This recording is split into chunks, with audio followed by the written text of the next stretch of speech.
जय हिंद दोस्तों हमने अपनी लास्ट वीडियो के अंदर फ्रिक्शन के बारे में स्टडी किया। हमने वहाँ देखा था कि हमारा जो स्टैटिक फ्रिक्शन है वो क्या होता है, हमारा जो काइनेटिक फ्रिक्शन है वो क्या होता है। उससे पहले हमने कुछ प्रॉब्लम्स है वो सॉल्व किए थे, जो ब्लॉक से रिलेटेड प्रॉब्लम, जहाँ हमने क्या है, फ्रिक्शन फोर्स है उसको हमने नेग्लेक्ट माना था।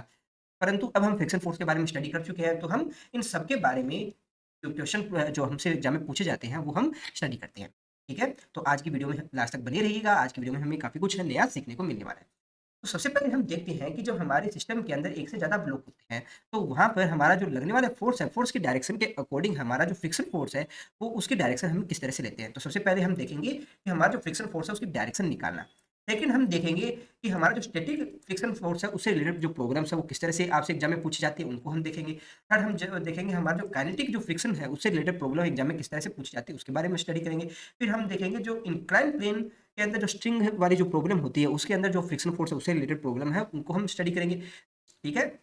इसके बाद हम पुली से रिलेटेड जो प्रॉब्लम है, उसके अंदर देखेंगे कि किस तरह से फ्रिक्शन फोर्स है, उसका इफ़ेक्ट पड़ता है।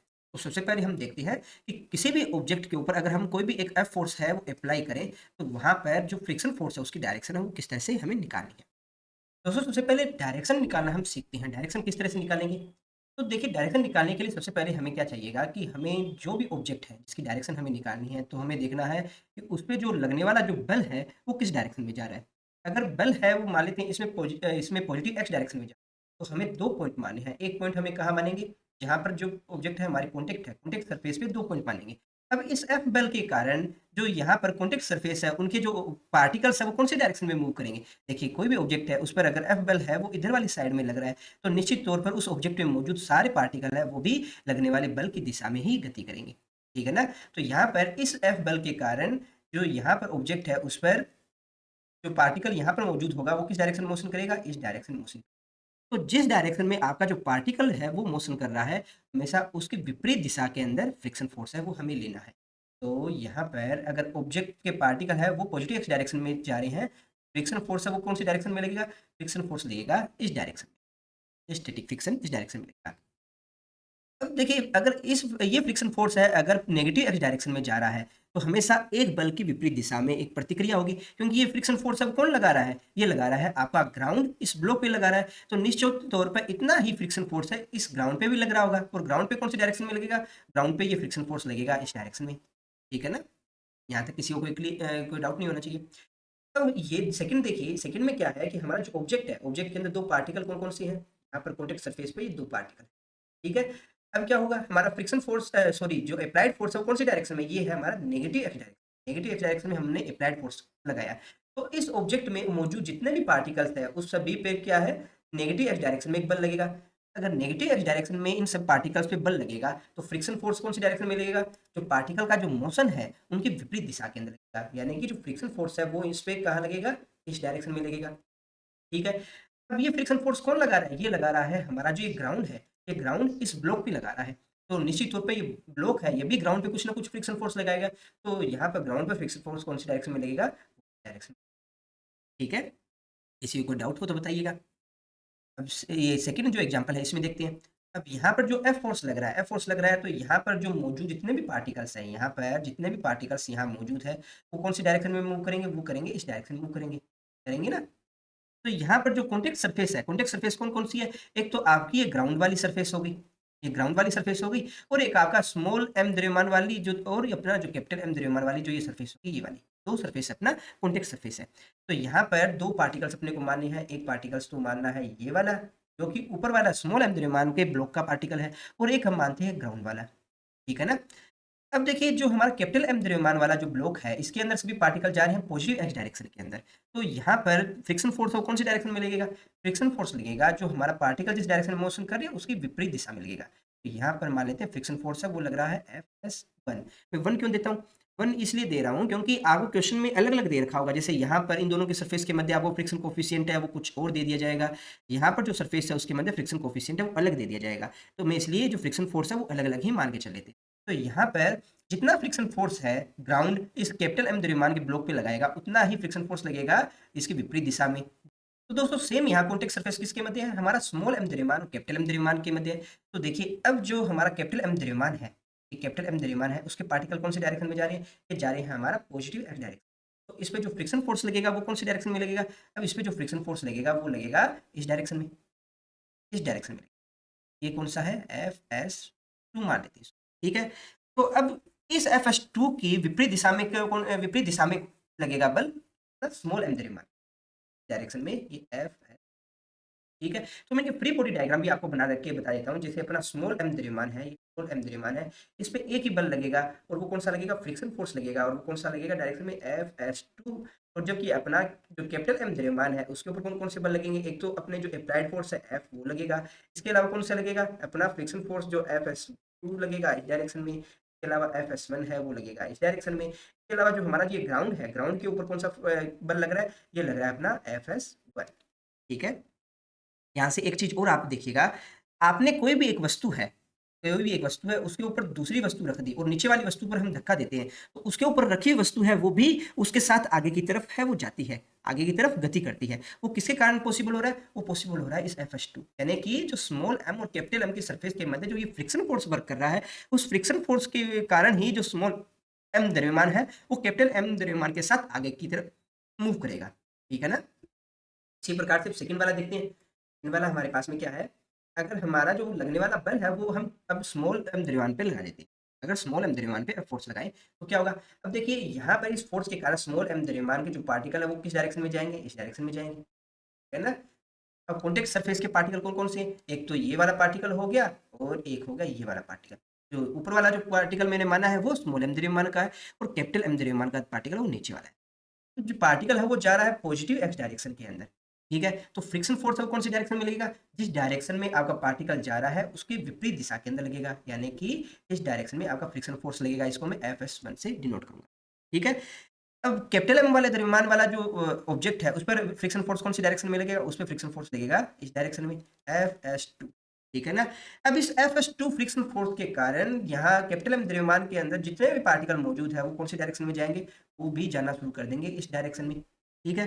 तो ग्राउंड के साथ जो अपना ऑब्जेक्ट है, कॉन्टेक्ट वाले जो पार्टिकल्स है उनके मध्य किस तरह का मोशन होगा।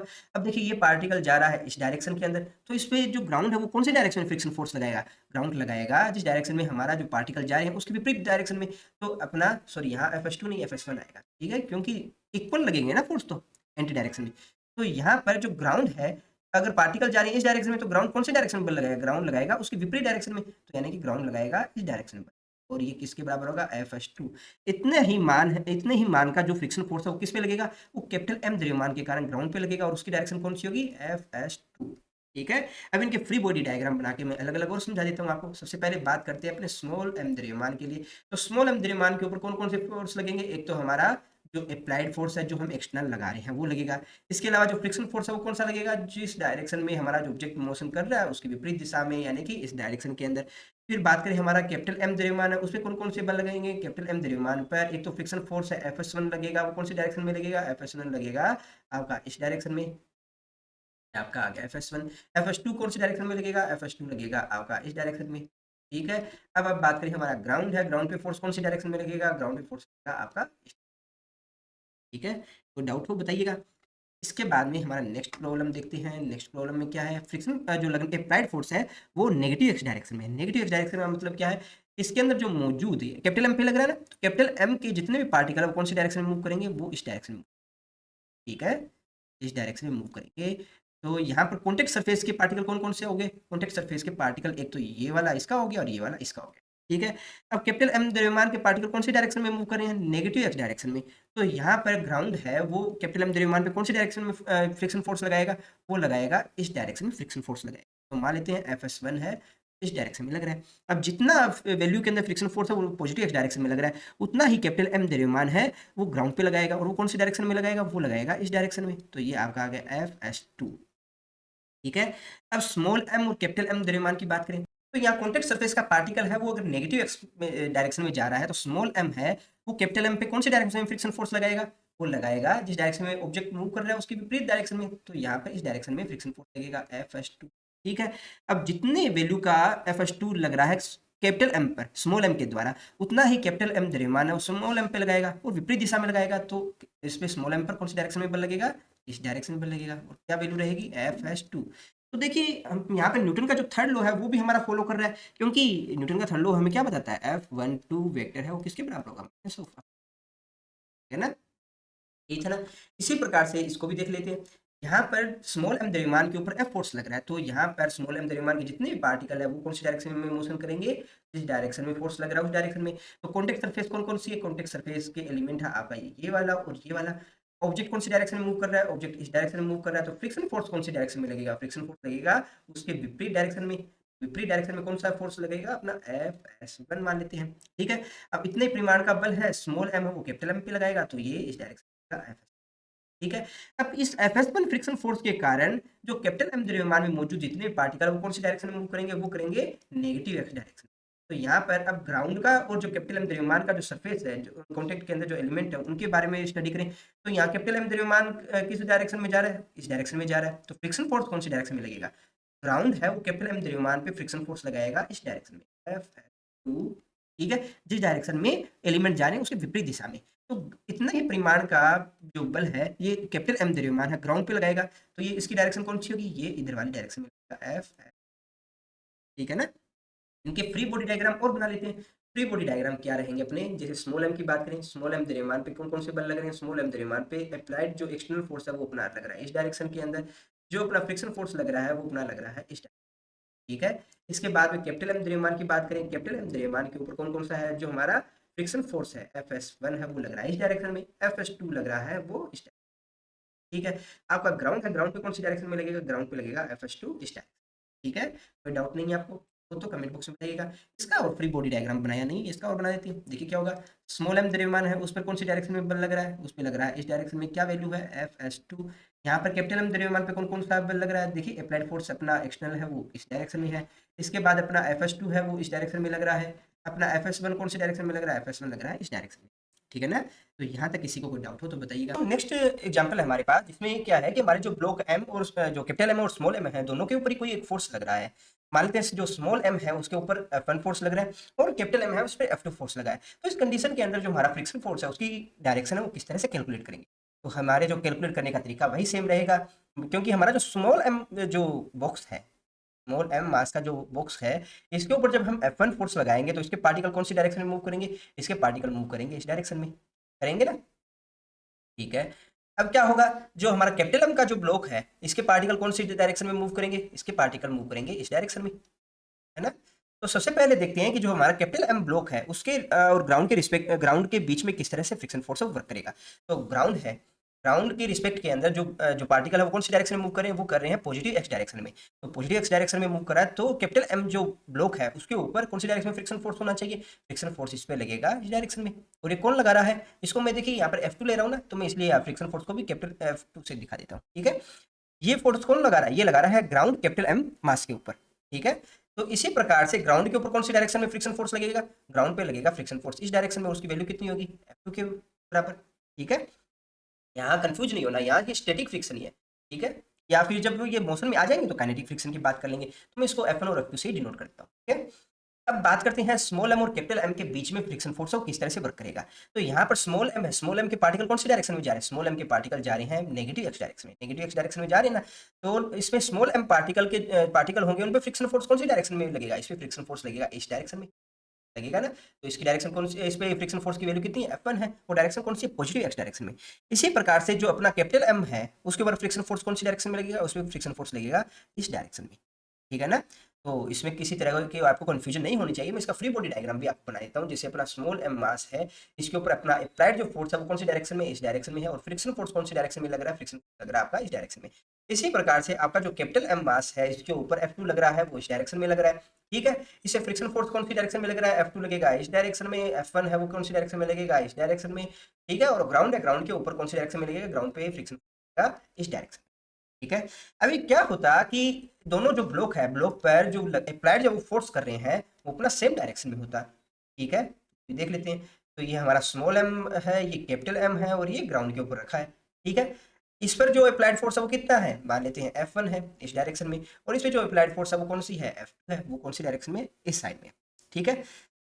अब एक चीज देखिएगा आप, एक क्या चीज देखनी है, इस तरह की जो प्रॉब्लम है उसमें सबसे पहले हमें देखना है कि जो F1 है और F2 है इन दोनों में से बड़ा कौन सा है, F1 और F2 में से बड़ा कौन सा। जैसे क्वेश्चन में दे दिया जाएगा कि भाई F1 है वो क्या है, 10 न्यूटन दे दिया इसकी वैल्यू 10 न्यूटन, F2 है इसकी वैल्यू दे दिया आपको 5 न्यूटन। तो आप क्या कहेंगे कि भाई F1 है इसकी वैल्यू ज्यादा है F2 की तुलना में।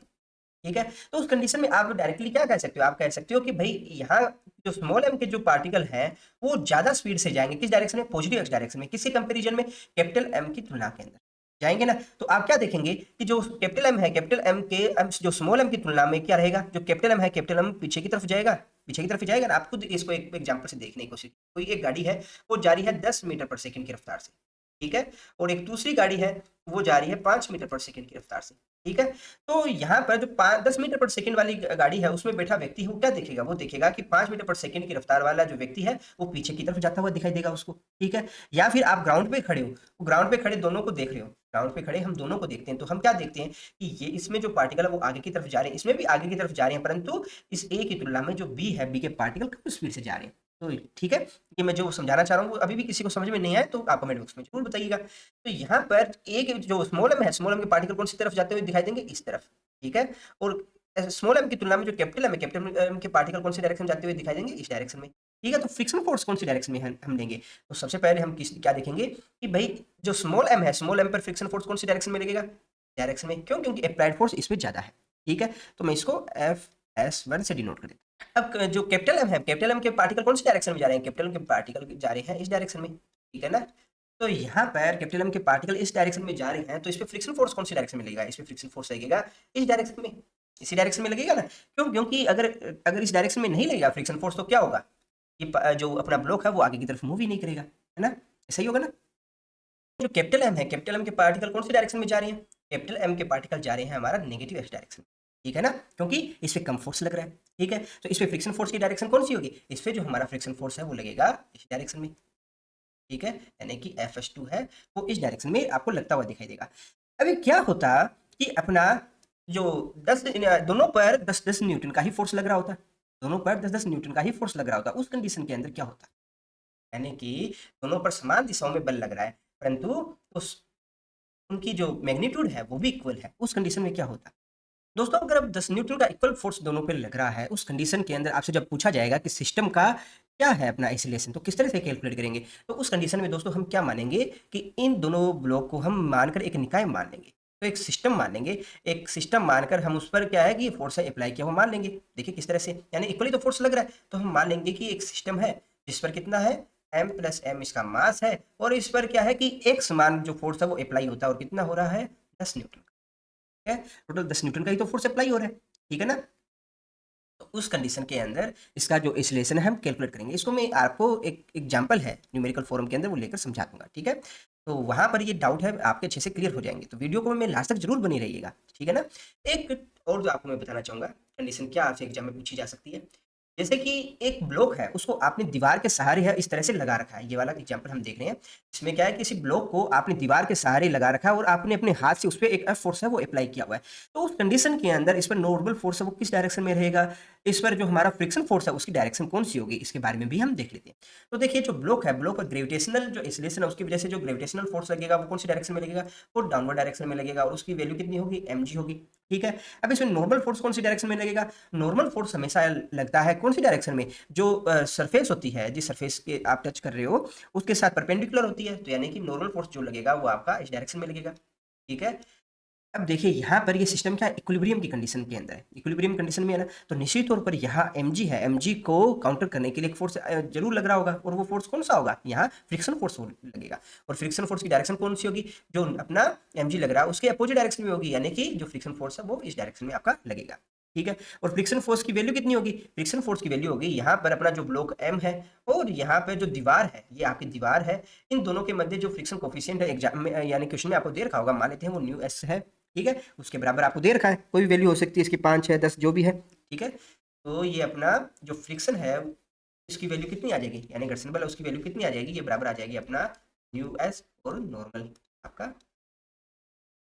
एक इक्वेशन और बनेगी, इक्वेशन क्या बनेगी आपका कि जो अपना स्टैटिक फ्रिक्शन है वो किसके बराबर होगा, mg के बराबर होगा, ठीक है। इसके अलावा क्या होगा, जो अप्लाइड फोर्स है वो किसके बराबर होगा, यहाँ नॉर्मल के बराबर होगा, ठीक है। तो यहाँ से जो ओवरऑल जो अपने पास इक्वेशन क्या बनेगी, ओवरऑल इक्वेशन बनेगी F U S two M G, ठीक है। इसमें किसी को कोई डाउट हो तो आप कमेंट बॉक्स में जरूर बताइएगा, ठीक है। अब कुछ इससे रिलेटेड अपने न्यूमेरिकल प्रॉब्लम देख लेते हैं कि किस तरह से एग्जाम में क्वेश्चन आपसे पूछे जाते हैं। दोस्तों ये पहला जो अपने पास एग्जांपल है, इसमें हमें क्या दे रखा है? हमें दे रखा है कि कोई भी एक 5 केजी का एक ब्लॉक है, उस ब्लॉक पर हम 5 न्यूटन का एक बल लगा रहे हैं और हमें जो स्टैटिक फ्रिक्शन कोएफिशिएंट है उसकी वैल्यू दे रखी है 0.2, ठीक है? और हमसे एक तो पूछा गया है कि इस पर जो लगने वाला जो सीमांत घर्षण बल है उसकी वैल्यू कितना होगा? यानी कि जो स्टैटिक घर्षण है उसकी मैक्सिमम वैल्यू कितनी? ठीक है? स्टैटिक जो फ्रिक्शन फोर्स है उसकी मैक्सिमम वैल्यू क्या है? ठीक है? दोनों ही चीजें देख लेते हैं। सबसे पहले जो स्टैटिक फ्रिक्शन फोर्स है वो किसके बराबर होता है? हम जानते हैं स्टैटिक फ्रिक्शन फोर्स है वो अपना बराबर होता है मैक्सिमम, वो बराबर होता है अपना नॉर्मल फोर्स और अपना जो फ्रिक्शन कोएफिशिएंट, उन दोनों के मल्टीप्लाई के बराबर। तो यहाँ पर देखिए 5 केजी का ब्लॉक है, तो निश्चित तौर के ऊपर यहाँ पर क्या होगा, यहाँ पर mg है वो डाउनवर्ड डायरेक्शन में लगेगा यहाँ से, और उसकी वैल्यू कितनी होगी 5, और g की वैल्यू कितनी है 10, तो यहाँ पर हो गया 50। ठीक है, यूनिट जो भी है बाद में देख लीजिए। इसमें नॉर्मल फोर्स है वो कौन सी डायरेक्शन में लगेगा? नॉर्मल फोर्स लगेगा अपना इस डायरेक्शन में, और नॉर्मल फोर्स है उसकी वैल्यू कितनी है? एन इक्वल टू बराबर होगा अपना mg के बराबर होगा ना, एन mg के बराबर होगा, तो एन की वैल्यू कितनी आएगी? एन की वैल्यू भी अपने पास 50 आ जाएगी। तो यहाँ से जो फ्रिक्शन फोर्स है उसकी मैक्सिमम वैल्यू कितनी आ जाएगी, यानी कि जो अपना सीमांत घर्षण बल है उसकी वैल्यू कितनी आ जाएगी? ये बराबर आ जाएगी अपना 50 इंटू 0.2, 0.2, तो इसको मल्टीप्लाई करेंगे तो ये अपने पास में कितना आ जाएगा? इसकी वैल्यू आ जाएगी 10 के बराबर, 10 के बराबर आ जाएगी ना। तो यहाँ पर जो अपना स्थैतिक घर्षण बल है यानी स्टैटिक फ्रिक्शन फोर्स है उसकी वैल्यू कहाँ से कहाँ तक है? इसकी वैल्यू वेरी करेगी 0 से, हमने क्या देखा है जो एफ एस की वैल्यू वो कहाँ से कहाँ तक होती है? उसकी वैल्यू होती है एफ एस मैक्सिमम तक, ठीक है ना, यानी कि 0 से एफ एस मैक्सिमम तक वेरी करती है। तो यहाँ से जो स्टैटिक फ्रिक्शन फोर्स है वो किसके बराबर होगा? 0 से लेकर 10 के मध्य होगा, 10 के मध्य होगा ना। अब क्या है कि यहाँ पर जो अपनों ने अप्लाइड फोर्स वो कितना है? 5 न्यूटन का है, 5 न्यूटन का है ना।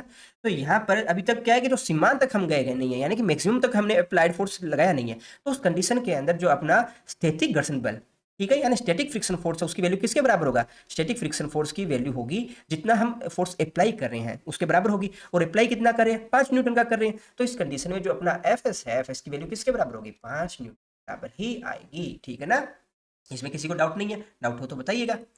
इसके बाद हमारा जो सेकंड क्वेश्चन है, सेकंड क्वेश्चन में हमसे पूछ रखा है, सेकंड क्वेश्चन अपना, सेकंड क्वेश्चन में हमसे पूछ रखा है कि कोई दो ब्लॉक है, एक अपना 10 केजी का है और एक 5 केजी का है, ठीक है, और इन दोनों के मध्य क्या है? एक फ्रिक्शन कोफिशिएंट यानी सरफेस ग्राउंड के मध्य और इन ब्लॉक्स के मध्य जो फ्रिक्शन कोफिशिएंट है उसकी वैल्यू दे रखी है 0.2, ठीक है। अब देखिए यहाँ पर इनका फ्री बॉडी डायग्राम बनाएंगे तो यहाँ ब्लॉकों के मध्य भी एक क्या है कि क्या बल लग रहा है? एक कॉन्टेक्ट फोर्स लग रहा है। यहाँ 10 केजी का ब्लॉक है वो कि इधर 5 केजी पर एक कॉन्टेक्ट फोर्स लगा रहा है और एक 10 केजी पर इधर वाली डायरेक्शन में लग रहा है, ठीक है। पर हमने इसको क्या है कि लास्ट वीडियो के अंदर सीखा है कि किस तरह से हम इसको एक निकाय मानकर इसको प्रॉब्लम को सोल्व करते हैं। तो यहाँ भी दोनों को हम एक निकाय मानकर ही प्रॉब्लम सोल्व करेंगे। इन दोनों को निकाय मानेंगे तो यहाँ पर इनका टोटल वेट कितना आ जाएगा? यहाँ इनका वेट आ जाएगा 15 केजी, ठीक है। ये अपना हो गया एक ब्लॉक, कितना वेट हो गया उसका? 15 केजी के बराबर, ठीक है। और उसे फोर्स कितना लग रहा है? उसे फोर्स लग रहा है अपना 10 न्यूटन का इस डायरेक्शन में, ठीक है। और इसके अलावा क्या है अपना फ्रिक्शन कोफिशिएंट यहाँ पर कितना लग रहा है? Mu S equals to 0.2। तो यहाँ पर जो स्टैटिक फ्रिक्शन है यानी स्टैटिक फ्रिक्शन है उसकी मैक्सिमम वैल्यू कितनी है? यानी कि एफ एस मैक्सिमम है उसकी वैल्यू किसके बराबर होगी? वो बराबर होगी उस अपना जो नॉर्मल फोर्स है और जो घर्षण बल का जो गुणांक है दोनों के मल्टीप्लाई के बराबर होगा। तो नॉर्मल फोर्स है उसकी वैल्यू कितनी होगी? नॉर्मल फोर्स है उसकी वैल्यू आ जाएगी mg के बराबर, mg के बराबर आ जाएगी यानी कि g के बराबर आ जाएगी, यानी कि है, यहाँ तक किसी को डाउट नहीं है।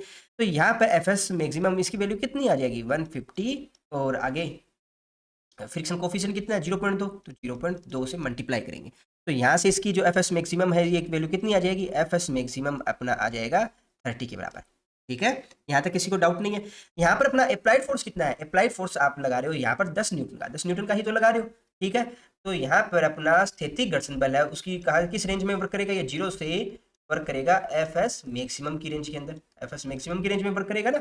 एफ एस मैक्सिमम कितना है? आपका 30 है, ठीक है।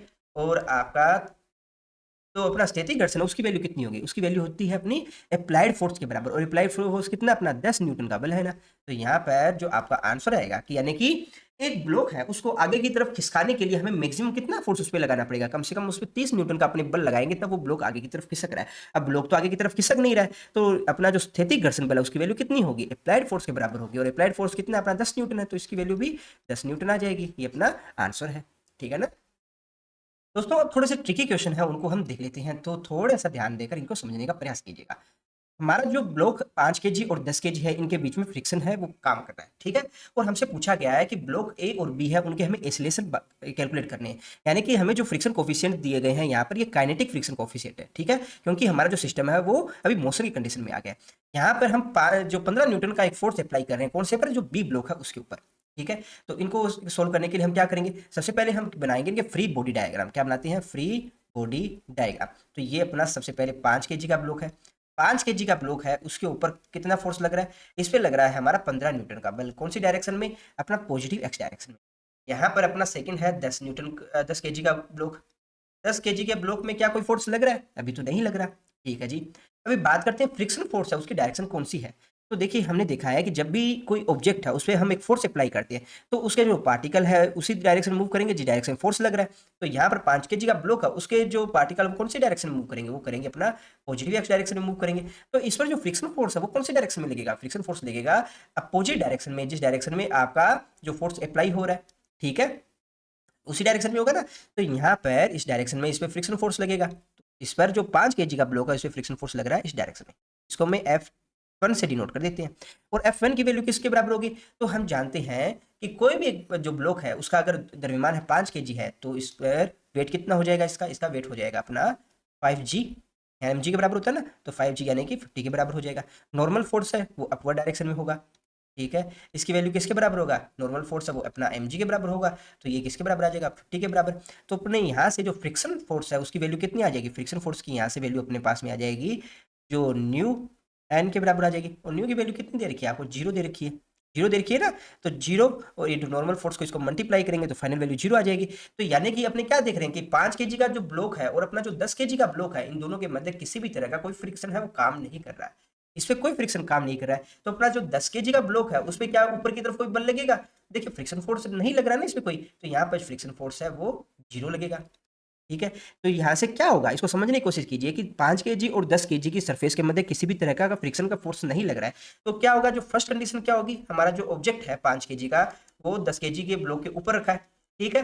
और इस पे जब हम फोर्स अप्लाई करेंगे F = 15 न्यूटन का, तो क्या होगा, ये फर्स्ट स्टेप है। जब हमने इसके ऊपर 15 न्यूटन फोर्स अप्लाई किया है, तो क्या होगा, समय के साथ ही 5 केजी का ब्लॉक है वो तो आगे की तरफ चलता चला जाएगा, परंतु अपना जो 10 केजी का ब्लॉक है वो अपनी उसी जगह पे रहेगा। क्यों, क्योंकि फ्रिक्शन की वजह से इस पे कोई भी बल नहीं लग रहा है, नहीं लग रहा है ना, ठीक है। तो यहाँ पर अपना जो 10 केजी का ब्लॉक है उस पर कोई फोर्स तो लग नहीं रहा है, तो इसका एक्सीलरेशन कितना होगा, जो acceleration of block B, sorry block A, नीचे वाला ए है ना, तो एक्सीलरेशन ऑफ ब्लॉक ए ये किसके बराबर आ जाएगा, ये 0 आ जाएगा।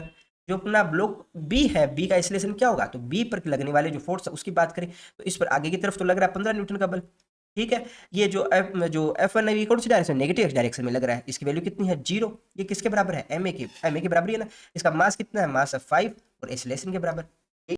तो यहाँ पर जो ब्लॉक बी है, बी का एक्सीलरेशन किसके बराबर हो जाएगा, ए बी इक्वल्स टू किसके बराबर आ जाएगा, 15/5 इक्वल्स टू 3 मीटर पर सेकेंड, ठीक है ना। और यहाँ पर जो ए का एक्सीलरेशन कितना है वो अपने पास आ जाएगा 0। दोस्तों नेक्स्ट क्वेश्चन है हमारा।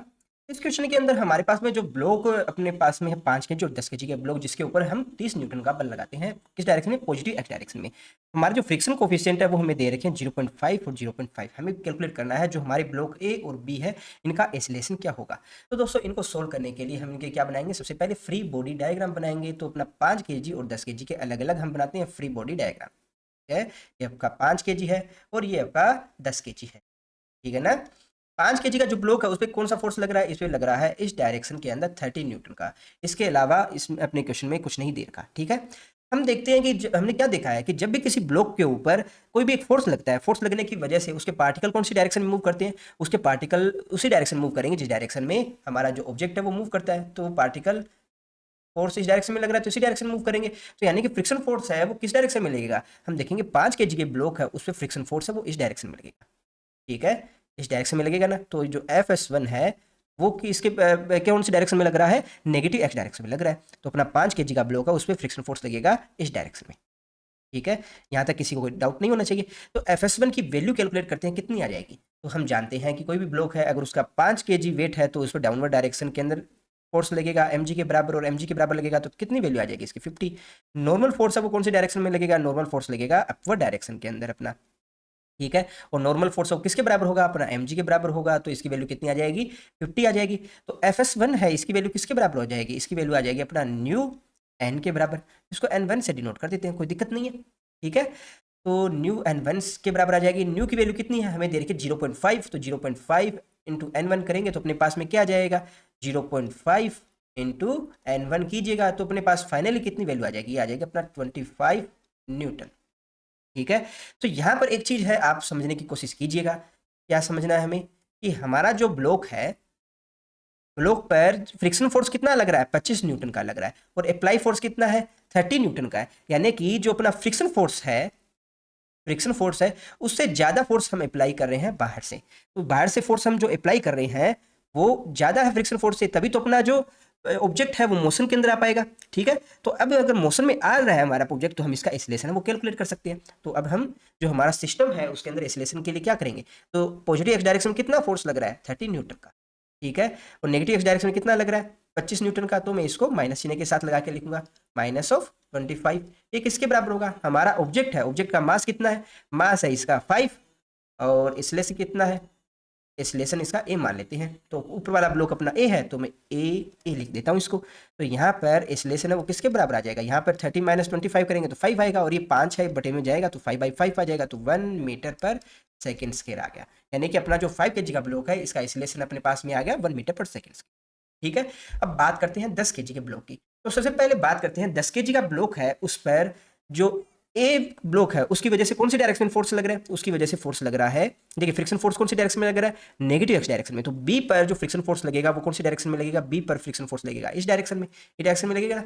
तो ये फ्रिक्शन फोर्स ही है जो अपना ब्लॉक बी है उसको आगे की तरफ लेके जाएगा, ठीक है। तो यहाँ पर 10 kg का जो ब्लॉक है उसके लिए जो एक्सटर्नल फोर्स की तरह कौन काम करेगा, जो हमारा फ्रिक्शन फोर्स Fs1 है वो करेगा। अपना 10 kg का ब्लॉक है उसके लिए एक्सटर्नल फोर्स का काम कौन करेगा, जो अपना Fs1 है वो करेगा। और इसकी वैल्यू कितनी है, उसकी वैल्यू अपनों ने निकाली, ये कितना है 25 न्यूटन के, 25 न्यूटन के बराबर, ठीक है। यहां तक किसी को डाउट नहीं है। अब देखिए इस जो एक्सटर्नल फोर्स यानी कि ऊपर वाला 5 kg का ब्लॉक है उसके फ्रिक्शन फोर्स की वजह से जो 10 kg ब्लॉक के जो पार्टिकल्स है कौन सी डायरेक्शन में जाएंगे, पॉजिटिव एक्स डायरेक्शन में जाएंगे।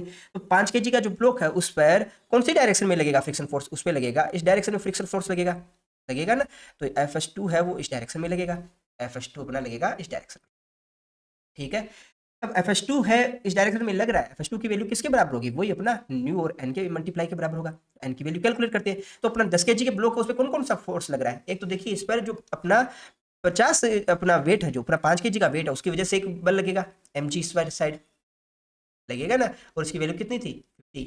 एक इसका खुद का जो वेट है, खुद का वेट कितना है 10g के बराबर होगा, खुद का वेट है, इसको मैं कैपिटल mg से दिखा देता हूँ। ये किसके बराबर होगा 10g के बराबर, यानी कि 100 के बराबर, ठीक है। तो यहाँ से जो नॉर्मल फोर्स है N2 वो किसके बराबर होगा, नॉर्मल फोर्स N2 है वो किसके बराबर होगा, आपका इन दोनों वेटों के बराबर होगा, दोनों वेटों के बराबर हो जाएगा ना। तो ये 150 के बराबर हो जाएगा, 150, ठीक है। अब बात करते हैं Fs2 की वैल्यू किसके बराबर होगा, Fs2 है वो बराबर होगा अपना न्यू N2 के बराबर। और न्यू की वैल्यू कितनी है, न्यू की वैल्यू यहाँ भी अपना 0.5 ही है, तो यहाँ पर 0.5 इंटू N2 करेंगे, N2 की वैल्यू कितनी है 150 है, 150 है ना। तो यहाँ पे वैल्यू पुट कीजिएगा, तो यहाँ पर ओवरऑल कितना आ जाएगा, ये आ जाएगा 75 न्यूटन, ठीक है ना। अब एक चीज है भाई, आप समझने की कोशिश कीजिएगा कि हमारा जो ब्लॉक है 10 kg वाला, इस पे दो फोर्स लग रहे हैं। कौन कौन से फोर्स लग रहे हैं, एक फोर्स तो लग रहा है इसका पॉजिटिव एक्स डायरेक्शन में कितना 25 न्यूटन का, और एक लग रहा है इसका नेगेटिव एक्स डायरेक्शन में, और वो कितना लग रहा है 75 न्यूटन का। और 75 न्यूटन क्या है, 75 न्यूटन है इस पे जो लगने वाला फ्रिक्शन फोर्स है वो, और जो यहाँ पर 25 न्यूटन है वो क्या है, एक्सटर्नल फोर्स है।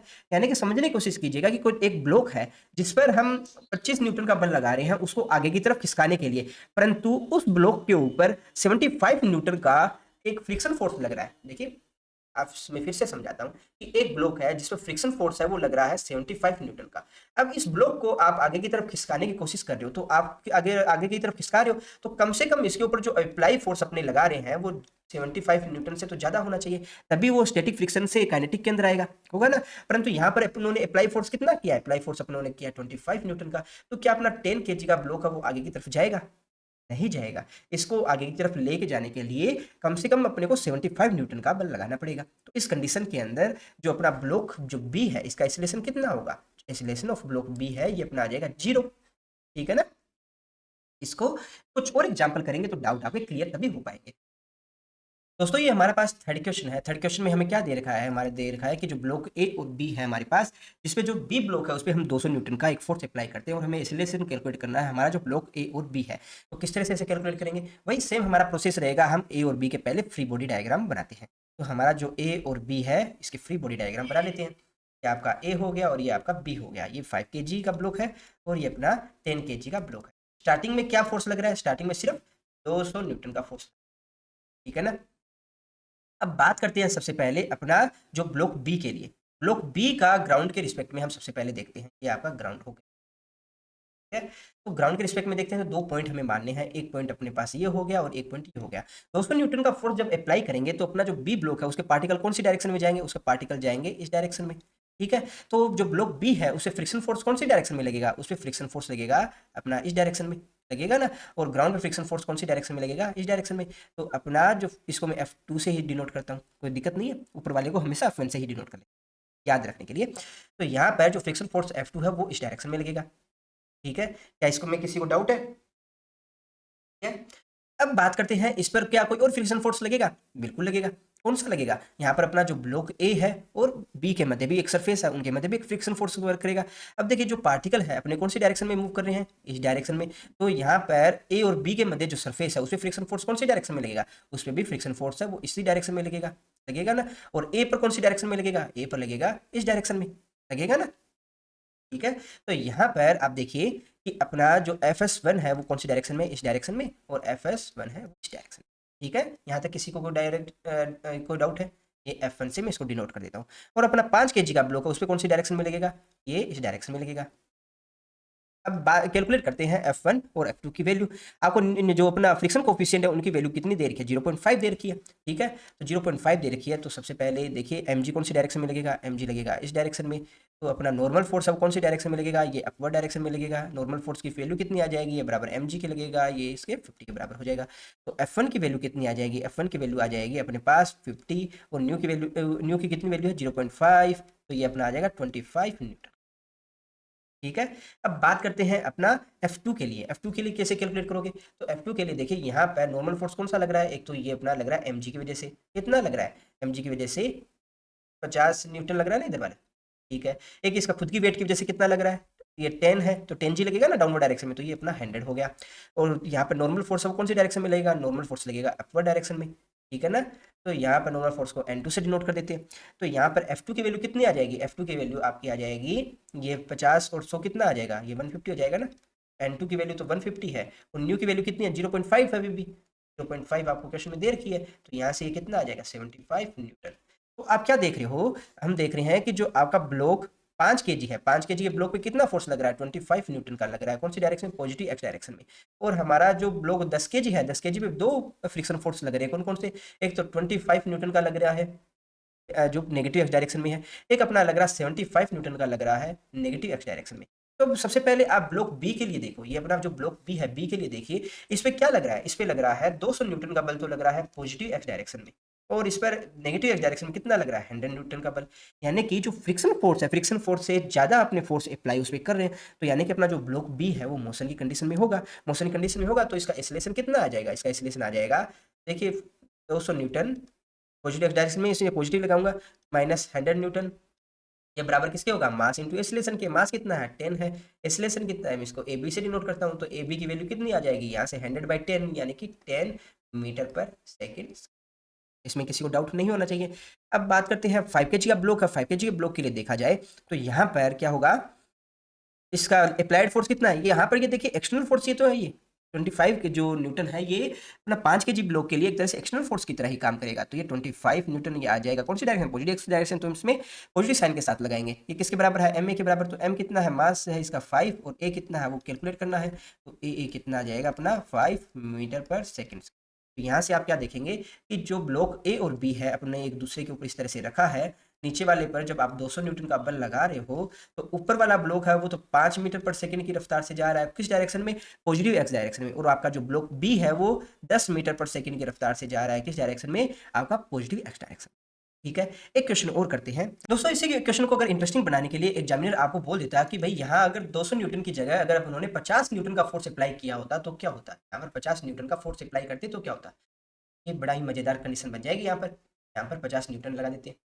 तो यहाँ पर ज़रा समझने की कोशिश कीजिए कि हमारा जो ब्लॉक बी है, बी पर 2 तरह के फोर्स वर्क कर रहे हैं। कौन-सा? एक तो यहाँ पर जो ब्लॉक बी है, उस पर ग्राउंड की वजह से कौन-सा फोर्स लग रहा है? Friction force. और कौन-सी डायरेक्शन में लग रहा है? नेगेटिव डायरेक्शन में। और वैल्यू कितनी है? 75 न्यूटन है, ठीक है? और एक्सटर्नल फोर्स इस पे हम कितना अप्लाई कर रहे हैं? हम अप्लाई कर रहे हैं 50 न्यूटन का। ये 50 न्यूटन का बल हम अप्लाई कर रहे हैं। तो आप उस पर अप्लाई कर रहे हो 50 न्यूटन का, जबकि उस पे फ्रिक्शन फोर्स है जो एफएस मैक्सिमम जो उसके ऊपर वैल्यू जो लग रही है वो है 75 न्यूटन का। तो क्या हमारा जो ब्लॉक बी है वो आगे की तरफ मूव करेगा? नहीं करेगा। क्यों? क्योंकि हमारा जो ब्लॉक बी है उसको अगर आगे की तरफ बढ़ाना तो कम से कम इस पर 75 न्यूटन के बराबर तो बल लगाना पड़ेगा। उससे कम अगर हम बल लगाते हैं तो ब्लॉक हमारा आगे की तरफ मूव करेगा ही नहीं। जो हमारा जो ब्लॉक बी है वो आगे की तरफ मूव नहीं कर रहा है। जो ब्लॉक बी है उसका एक्सीलरेशन है वो 0 है। यानी कि आप समझने की कोशिश कीजिए, जब हमारा जो ब्लॉक बी है उसके ऊपर हम 50 न्यूटन का बल लगाते हैं तो वो आगे की तरफ जा नहीं रहा है। ये 50 न्यूटन का बल लगाया और इसका ब्लॉक बी है। क्यों? क्योंकि इसके ऊपर जो एंटी डायरेक्शन में जो अपना फ्रिक्शन फोर्स लग रहा है वो 75 न्यूटन का है, ठीक है? और हम अप्लाई कर रहे हैं 50 न्यूटन का फोर्स। तो जब हमारा ब्लॉक बी है उसका एक्सीलरेशन कितना है? 0। तो ऐसा कभी पॉसिबल है कि संदूक पे रखा हुआ कोई छोटा सा कोई भी मान लीजिए ऑब्जेक्ट है, जैसे बोतल है, गिलास है, क्या वो आगे की तरफ किसी वेलोसिटी के साथ या एक्सीलरेशन के साथ मूव करेगी? नहीं करेगी। तो जो अपना ब्लॉक ए है उसका एक्सीलरेशन भी कितना होगा? 0 होगा। मैं फिर से रिपीट कर देता हूँ कि आपका जो ब्लॉक बी है इसको आप कुछ इस तरह से समझिएगा।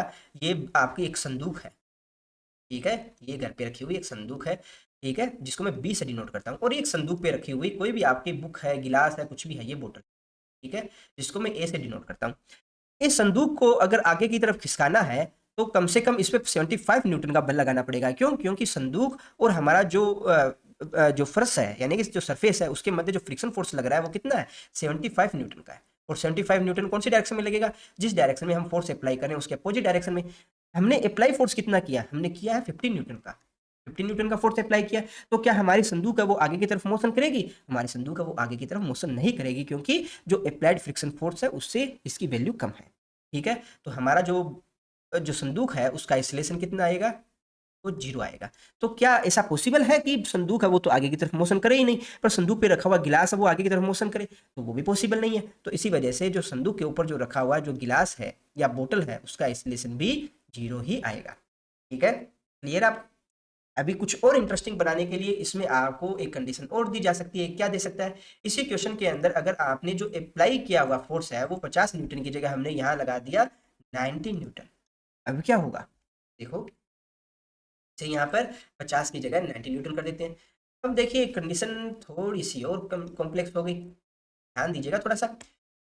अभी हमारा जो ब्लॉक है, ब्लॉक के ऊपर हम 50 न्यूटन सॉरी 90 न्यूटन का यानी 90 न्यूटन का बल लगा रहे हैं। कौन सी डायरेक्शन में? पॉजिटिव एक्स डायरेक्शन में। और फ्रिक्शन फोर्स है कितना लग रहा है? 75 न्यूटन का बल लग रहा है, ठीक है? तो क्या अपना जो ब्लॉक बी है वो मोशन कर सकता है? ब्लॉक बी है वो मोशन कर सकता है, परंतु यहाँ आपके दिमाग में ये आएगा कि सर यहाँ पर जो ब्लॉक ए और बी के मध्य भी तो फ्रिक्शन फोर्स काम कर रहा है, यानी कि ये वाला जो 25 न्यूटन है वो भी तो कुछ ना कुछ तो उसकी अहमियत होगी, कुछ ना कुछ तो उन दोनों के फ्रिक्शन लगेगा। तो देखिए, एक चीज समझने की कोशिश कीजिए। अब यहाँ पर जो संदूक बी है, बी के ऊपर आपने जो ए रखा है, ए रखा है, इसको समझने की कोशिश कीजिए। ए को समझने की कोशिश कीजिए कि यहाँ ए है, ए को अगर मोशन में अपने को लेकर आना है तो यहाँ पर ए और बी के मध्य कितना फ्रिक्शन लग रहा है? ए और बी के मध्य लग रहा है 25 न्यूटन का फ्रिक्शन लग रहा है। और कौन सी डायरेक्शन में? ये लग रहा है नेगेटिव एक्स डायरेक्शन में, इसी डायरेक्शन में लग रहा है। तो अगर ए को हमें मोशन में लेके आना है तो कम से कम इसके ऊपर कितना फोर्स लगाना पड़ेगा? इस पे हमें फोर्स लगाना पड़ेगा 25 न्यूटन का। उससे अगर कम फोर्स अगर हम लगा रहे हैं तो हमारा जो ऑब्जेक्ट है वो, यानी कि जो ए ऑब्जेक्ट है वो मोशन में आएगा नहीं, ठीक है? अब हमारा जो बी है, बी के ऊपर आप क्या कर रहे हो? 90 न्यूटन का बल लगा रहे हो। यहाँ पर 50 की जगह आप 90 न्यूटन का एक बल लगा, इस डायरेक्शन 90 न्यूटन का, ठीक है? अब एक बार के लिए आप भूल जाइए कि आपने संदूक के ऊपर कुछ रखा है, संदूक के ऊपर आपने कुछ भी रखा है, ये आप भूल जाइए, ठीक है? हम सिर्फ कितना याद रखते हैं? हम याद रखते हैं कि हमारा जो ऑब्जेक्ट बी है उसका और ग्राउंड के मध्य कितना बल लग रहा है? 75 न्यूटन का बल लग रहा है। और उसको खिसकाने के लिए हम कितना है? 90 न्यूटन का बल लगा रहे हैं। तो क्या संदूक खिसकेगा? हम कहेंगे भैया संदूक तो बिल्कुल खिसकेगा। और कौन सी डायरेक्शन में जाएगा? पॉजिटिव एक्स डायरेक्शन में जाएगा, कोई डाउट नहीं, ठीक है भाई, कोई डाउट नहीं है।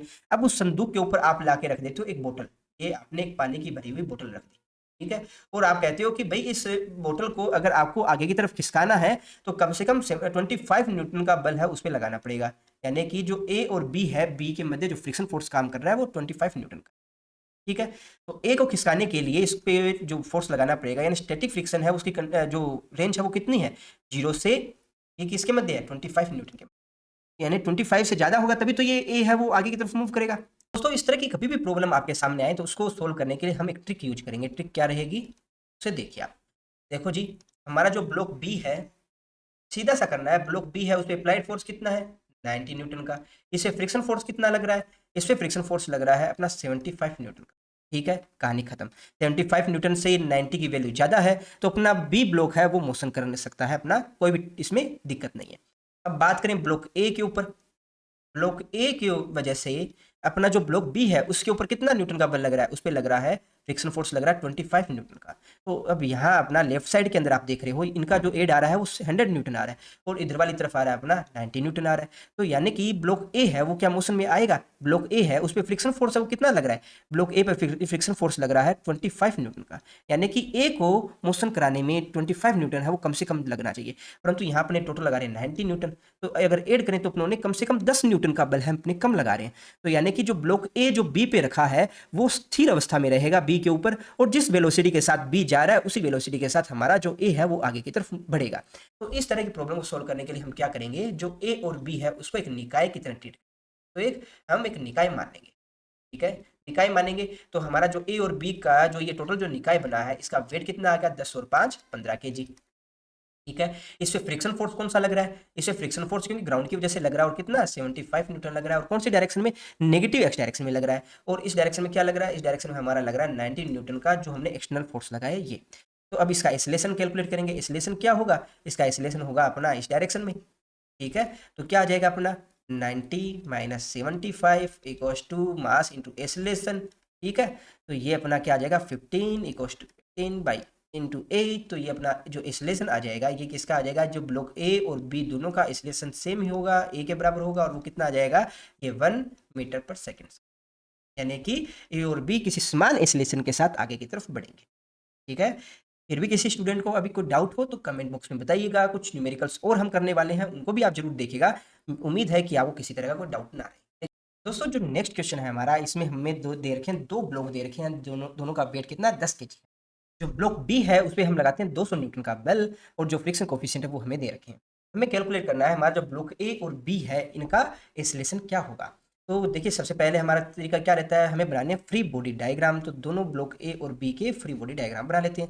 ये आपका ब्लॉक ए है जिसका वेट अपने को 10 केजी दे रखा है, ये अपना ब्लॉक बी है जिसका वेट अपने को 10 केजी दे रखा है। ठीक है, इस पे कौन कौन से फोर्स लग रहे हैं, इस पे अपना लग रहा है 200 न्यूटन का बल। ठीक है, अब अपना जो 10 केजी का ब्लॉक है इस पर ग्रेविटेशनल की वजह से डाउनवर्ड डायरेक्शन में कितना फोर्स लगेगा, अपना 10 जी के लगेगा। तो अपना मैं इसको 100 लिख देता हूँ।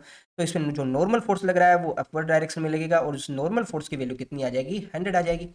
अब देखिए एक तो 100 ये डाउनवर्ड डायरेक्शन में लग रहा है, यानी कि ये 100 किस पे लगा रहा है, अपने से नीचे वाले ब्लॉक पे लगा रहा है। तो यानी कि 100 तो इस पे लग रहा है, और एक इसका 100 खुद का हो गया।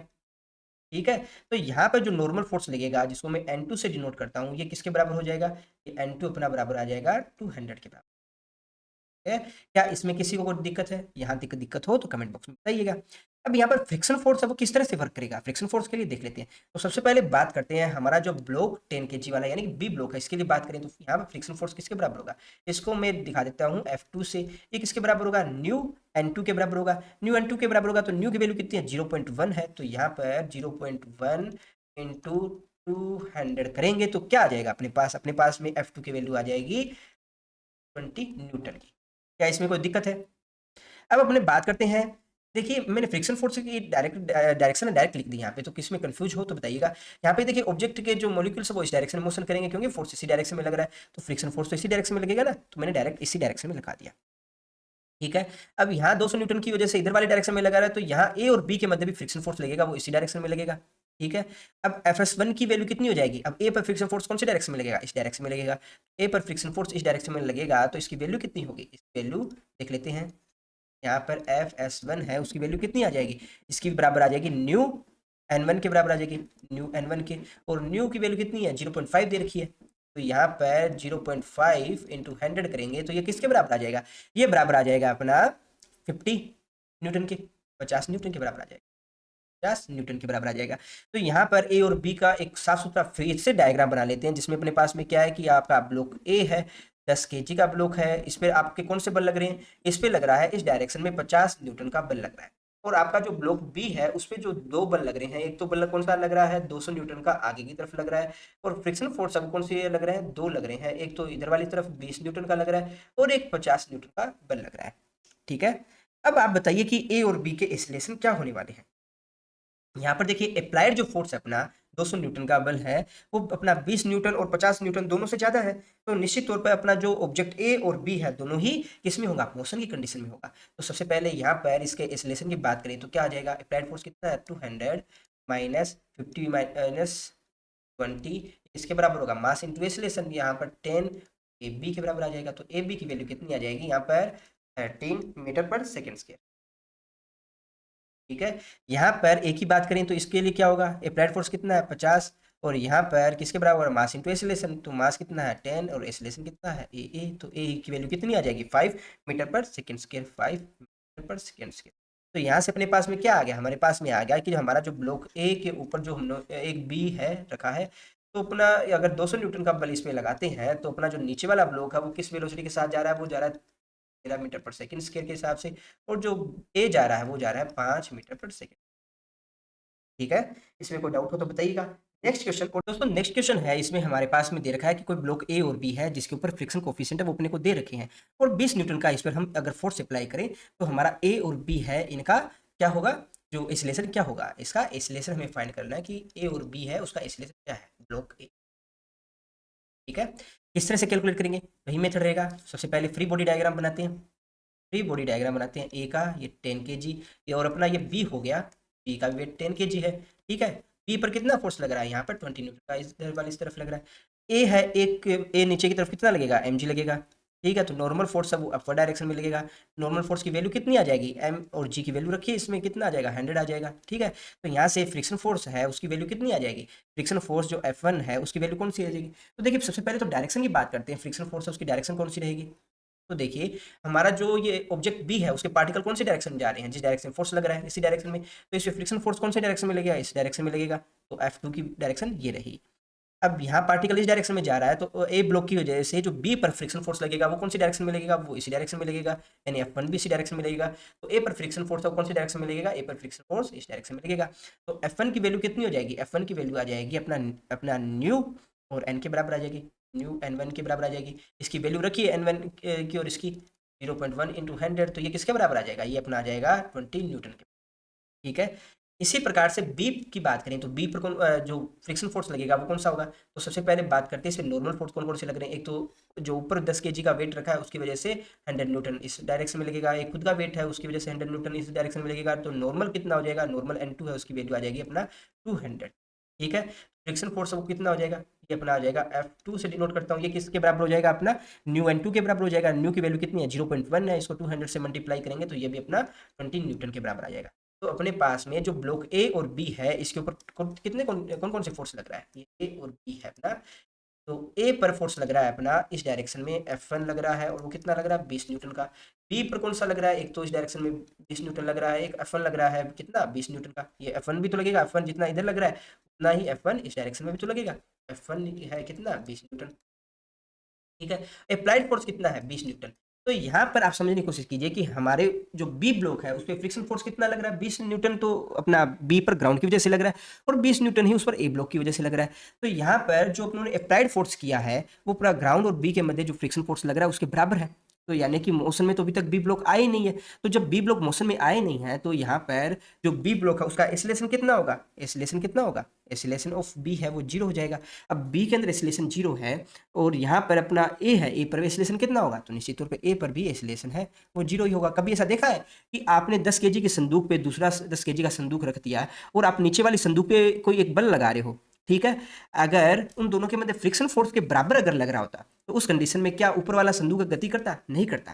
ठीक है, अगर क्या होता कि यहाँ पर जो फ्रिक्शन फोर्स है वो ज़्यादा लग जाता, यानी कि 30 न्यूटन का बल लग जाता और हमने अप्लाई 20 न्यूटन का कर रहे होते, तो उस कंडीशन में तो फिर भी सोचते कि क्या ए है वो कुछ मोशन कर रहा होता, पर यहाँ पर अपना 20 न्यूटन ही तो आ रहा है, 20 न्यूटन ही आ रहा है। तो उस कंडीशन में हम क्या कहेंगे, उस कंडीशन में हम कहेंगे कि हमारा जो ब्लॉक ए और बी है दोनों का ही एक्सीलरेशन 0 है।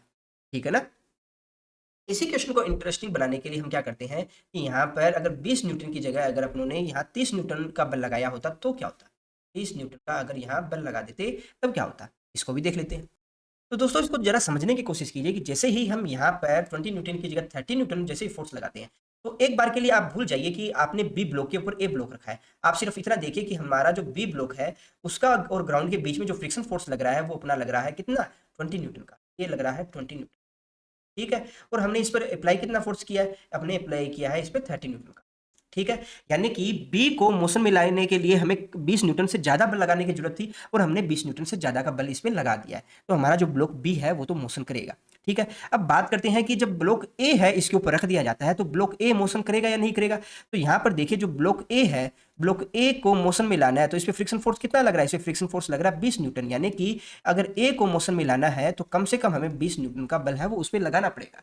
20 न्यूटन से अगर कम रहेगा तो 20 वो कभी भी मोशन में आएगा नहीं। तो यानी कि यहाँ पर अगर ए को मोशन में लाना है तो कम से कम हमें 40 न्यूटन से तो ज़्यादा का बल लगाना ही पड़ेगा। ठीक है, 40 न्यूटन तो हम लगा नहीं रहे हैं, यहाँ 30 न्यूटन को लगा रहे हैं। तो जब भी नीचे वाले जो पोर्शन है उस पर हमने जो अप्लाई फोर्स किया है वो ए और बी पर जो फ्रिक्शन फोर्स है उससे कम रहे तो हम क्या करेंगे? हम क्या क्या कहेंगे कि जो ए है उसी वेलोसिटी के साथ या एक्सीलरेशन के साथ मूव करेगा जिस एक्सीलरेशन के साथ हमारा जो ऑब्जेक्ट बी है वो मूव करेगा। तो इस कंडीशन में हम क्या करेंगे? हम ए और बी को एक सिस्टम मान के उसको ट्रीट करेंगे। तो हमारा ए और बी है, ए और बी का टोटल वेट कितना होगा जब सिस्टम मानेंगे? तो 10 + 10 यानी कि 20 kg। इस पे हम लोगों ने अप्लाई फोर्स कितना किया? 20 न्यूटन का किया है। और इसका ग्राउंड के साथ कितना फ्रिक्शन फोर्स लग रहा है? ग्राउंड के साथ फ्रिक्शन फोर्स लग रहा है अपना 20 न्यूटन का। ठीक है, ये तो लग रहा है, सॉरी 20 है कितना, सॉरी यहाँ पर 30 ना, यहाँ पर 30 है। हम लोगों ने यहाँ 30 न्यूटन का फोर्स अप्लाई किया है। तो अब इस कंडीशन के अंदर इसका एक्सीलरेशन कितना होगा? क्योंकि ए और बी तो सेम एक्सीलरेशन के साथ जा रहे हैं तो मैं इसको ए से ही डिनोट कर देता हूँ। तो यहाँ पर 30 - 20 ये किसका बराबर होगा? मास इंटू एक्सीलरेशन के बराबर। मास कितना है? 20।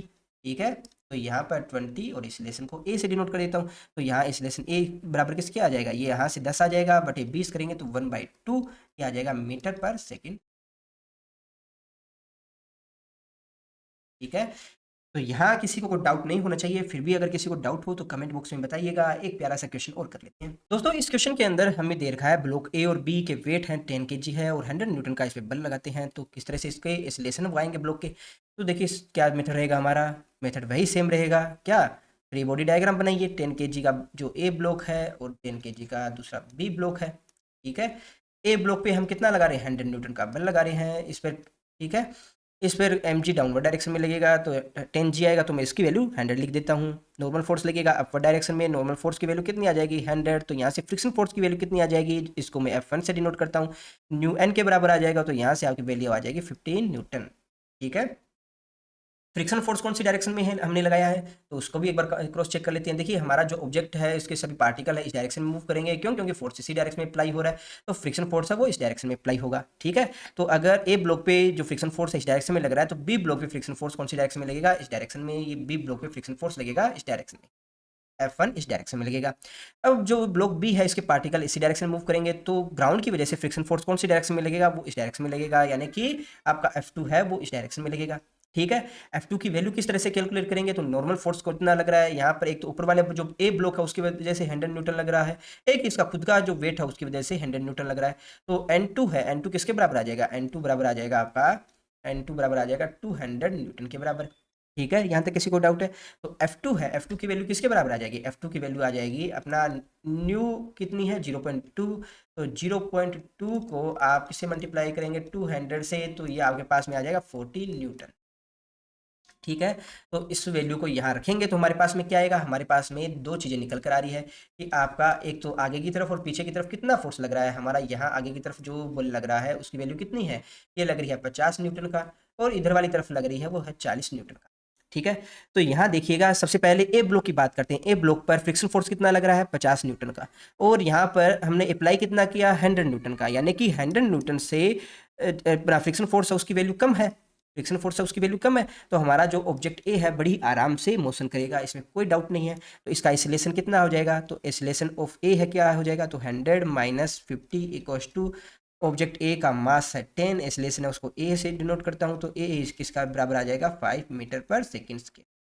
ठीक है, बात करते हैं बी की। तो बी के लिए जो ये 50 न्यूटन का बल है, ये 50 न्यूटन का बल किस तरह से काम करेगा? ये करेगा इसके लिए एक्सटर्नल फोर्स की तरह। एक्सटर्नल फोर्स की तरह। और इस पर फ्रिक्शन फोर्स कितना लग रहा है, इस पर फ्रिक्शन फोर्स लग रहा है 40 न्यूटन का लग रहा है। तो हमने जो एक्सटर्नल फोर्स लग रहा है वो 50 न्यूटन का है और फ्रिक्शन फोर्स है 40 न्यूटन ज़्यादा है, तो अपना ब्लॉक बी है वो भी मोशन करेगा। तो अपने क्या लिखेंगे, 50 माइनस 40 इक्वल टू किसके बराबर आ जाएगा, इसका मास इंटू एक्सीलरेशन। मास कितना है इसका 10, एक्सीलरेशन है ए बी। तो यहाँ से ए बी कितना आ जाएगा 1 मीटर पर सेकेंड स्क्वायर। ठीक है। तो दोस्तों इन वीडियो में किसी को कोई भी डाउट हो तो आप कमेंट बॉक्स में मुझे बता सकते हो। ठीक है।